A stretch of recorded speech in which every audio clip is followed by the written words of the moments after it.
Chapter 8. In the 3rd year of King Belshazzar's reign, I, Daniel, had a vision after the one that had already appeared to me.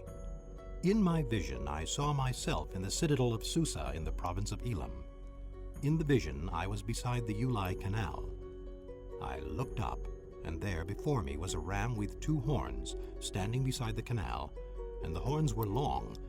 One of the horns was longer than the other, but grew up later. I watched the ram as he charged toward the west and the north and the south.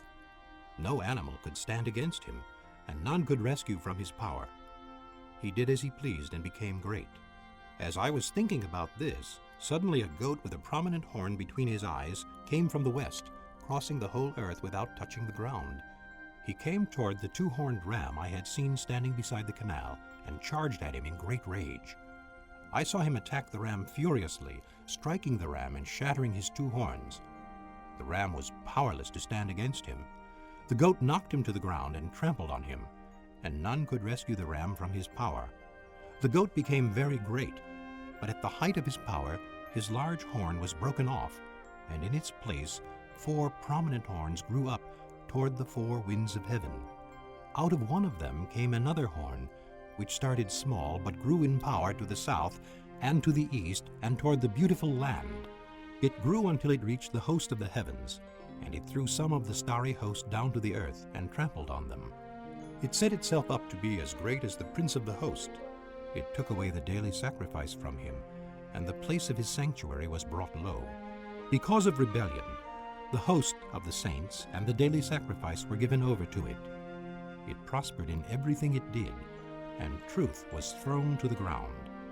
Then I heard a Holy One speaking, and another Holy One said to him, "How long will it take for the vision to be fulfilled, the vision concerning the daily sacrifice, the rebellion that causes desolation, and the surrender of the sanctuary and of the host that will be trampled underfoot?" He said to me, "It will take 2,300 evenings and mornings. Then the sanctuary will be reconsecrated." While I, Daniel, was watching the vision and trying to understand it, there before me stood one who looked like a man. And I heard a man's voice from the Ulai calling, "Gabriel, tell this man the meaning of the vision." As he came near the place where I was standing, I was terrified and fell prostrate. "Son of man," he said to me, "understand that the vision concerns the time of the end."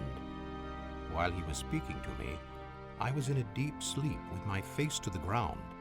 Then he touched me and raised me to my feet. He said, "I'm going to tell you what will happen later in the time of wrath, because the vision concerns the appointed time of the end. The 2-horned ram that you saw represents the kings of Media and Persia.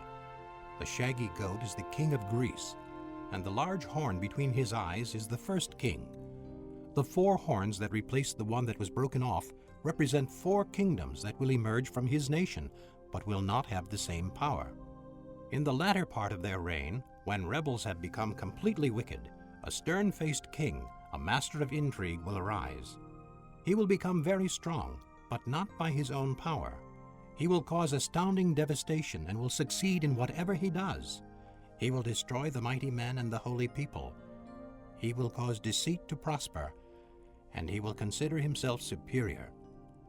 When they feel secure, he will destroy many and take his stand against the Prince of Princes. Yet he will be destroyed, but not by human power. The vision of the evenings and mornings that has been given to you is true, but seal up the vision, for it concerns the distant future." I, Daniel, was exhausted and lay ill for several days. Then I got up and went about the king's business. I was appalled by the vision. It was beyond understanding.